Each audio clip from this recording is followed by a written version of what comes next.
On est un territoire d'eau, on est à la confluence à la fois de l'océan, de l'estuaire de la Loire et du marais de Brière, qui est la deuxième zone humide de France. Ce territoire est le résultat finalement de l'action de l'homme. La particularité du secteur Alluire-Gautier, c'est qu'il est exposé à deux risques différents, un risque de submersion marine et un risque d'inondation, je vais dire, plus classique, lié à du ruissellement urbain.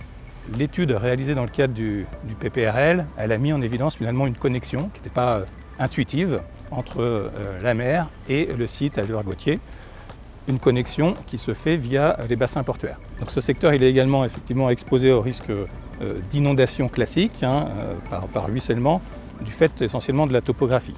On est sur un point bas d'un bassin versant fortement urbanisé, artificialisé.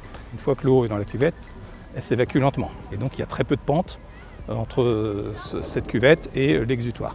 Donc en termes d'aménagement, c'est un site à fort enjeu. Et donc on a travaillé avec la ville pour définir un règlement spécifique sur ce secteur. C'est ce qui a permis de s'inscrire dans la démarche AMITER, de se dire comment on peut aménager, continuer à aménager, mais en prenant mieux en compte le risque de submersion et évidemment le plan de prévention des risques. Le secteur Alluire-Gautier est situé aux portes de la ville de Saint-Nazaire, à proximité directe de la gare SNCF et de la zone industrielle ou portuaire. Donc c'est un secteur qui est en déprise, avec une urbanisation discontinue, un maillage qui est peu fonctionnel. C'est un ensemble assez hétéroclite de 8 hectares, composé d'activités artisanales, de maisons individuelles, de délaissés ferroviaires. Et on y trouve aussi le service de la propreté publique de la ville de Saint-Nazaire. Et le concours AMITER constituait une belle opportunité en fait de venir confronter les ambitions du PPRL à la réalité de projet et aussi de faire émerger des solutions innovantes pour faire donc de ce secteur un secteur plus résilient face aux risques de submersion marine.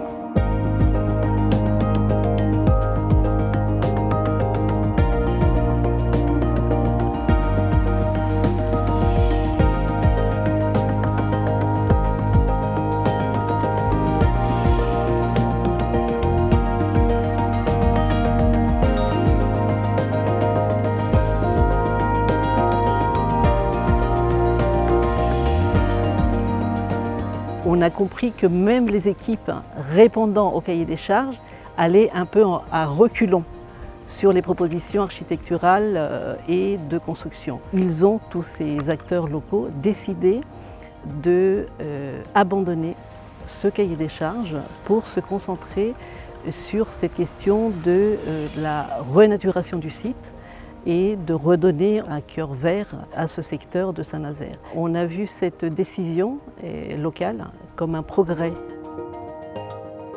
La ville a utilisé son droit de préemption depuis de nombreuses années, à l'image de cette maison qu'on a rachetée, ainsi que les deux suivantes.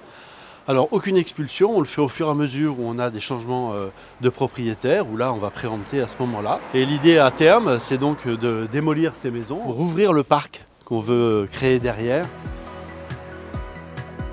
On a pris un parti pris radical. C'est celui de ne pas chercher à contraindre la nature, mais d'en faire le parti pris, le parti fort de l'aménagement de demain. Et comme ici on est déjà sur un bout de marais de la ville de Saint-Nazaire, eh bien c'était de s'en servir comme une force. Et d'ici, créer à la fois du marais et un parc urbain.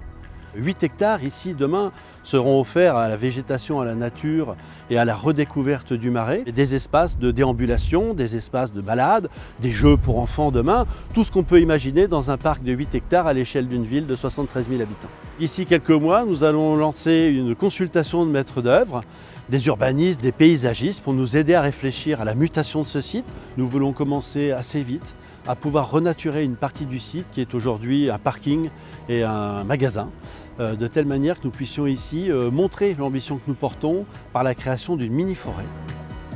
C'est maintenant qu'il faut faire cette transition et faire ces changements en les faisant comprendre à la population, c'est ça l'enjeu de demain. Parce que c'est pour eux finalement qu'on construit la ville, pour eux, pour leurs enfants, et vu les enjeux auxquels on doit répondre, on doit embarquer tout le monde.